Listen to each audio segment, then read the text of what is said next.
Hey everybody, and welcome to Lex's Lounge. Today I wanted to talk a bit about assets versus liabilities and why you have to know the difference in order to be successful, wealthy, whatever you want to call it. So a liability is anything that costs you money, and an asset is anything that makes you money.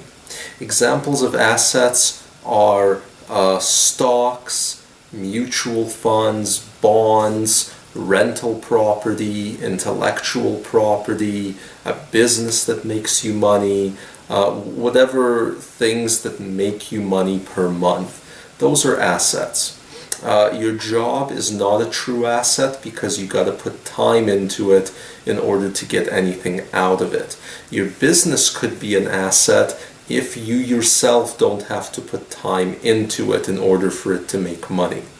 Now, then there's liabilities. Liabilities are things that cost you money per month. And this is where people sometimes get confused. What qualifies as a liability? For instance, a lot of people think of their house as an asset because they say a house is the biggest investment you'll ever make. But the reality is that it's not an asset, and it might not even be an investment. You really have no way of knowing that. The reason it's not an asset is because it doesn't make you money every month, and it in fact costs you money every month in taxes and in maintenance. Now, if you were to buy a house and then turn it into a rental property, now that house is an asset because it brings money in every month. It's net positive. Now, that's when the key to assets versus liabilities comes in. Once you understand the difference between what is truly an asset that makes you money versus what is truly a liability that costs you money, regardless of how impressive it may look, then you can weigh your life in such a way that you accumulate assets and then only buy liabilities once the assets are big enough to pay for them. And that is the pathway towards becoming extremely wealthy. So the book that describes this in a lot more detail and really well is an old book called Rich Dad, Poor Dad. I read it as a kid. It had a big influence on me growing up, and it's a fairly short and simple book. I'll link in the description to it for you guys.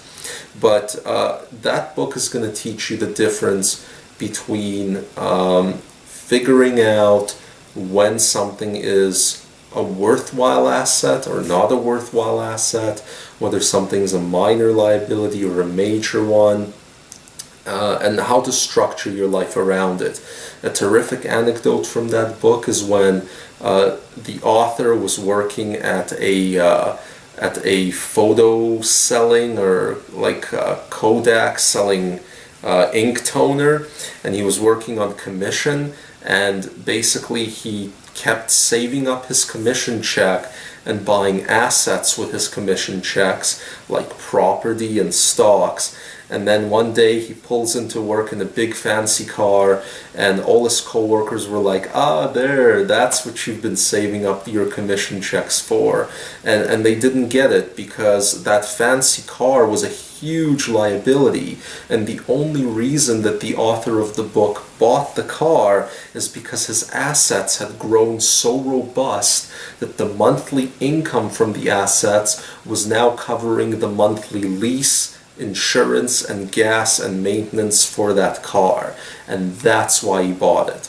And that's really how you should structure your life. Most people have way too many liabilities, almost no real assets, and a job.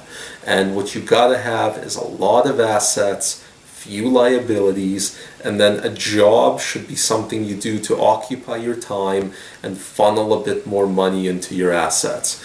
And that's as simple as I can put it, and that is the difference usually that separates somebody who over 30 years becomes wealthy versus somebody who over 30 years still lives paycheck to paycheck despite having maybe a fairly decent job and the house and all that stuff.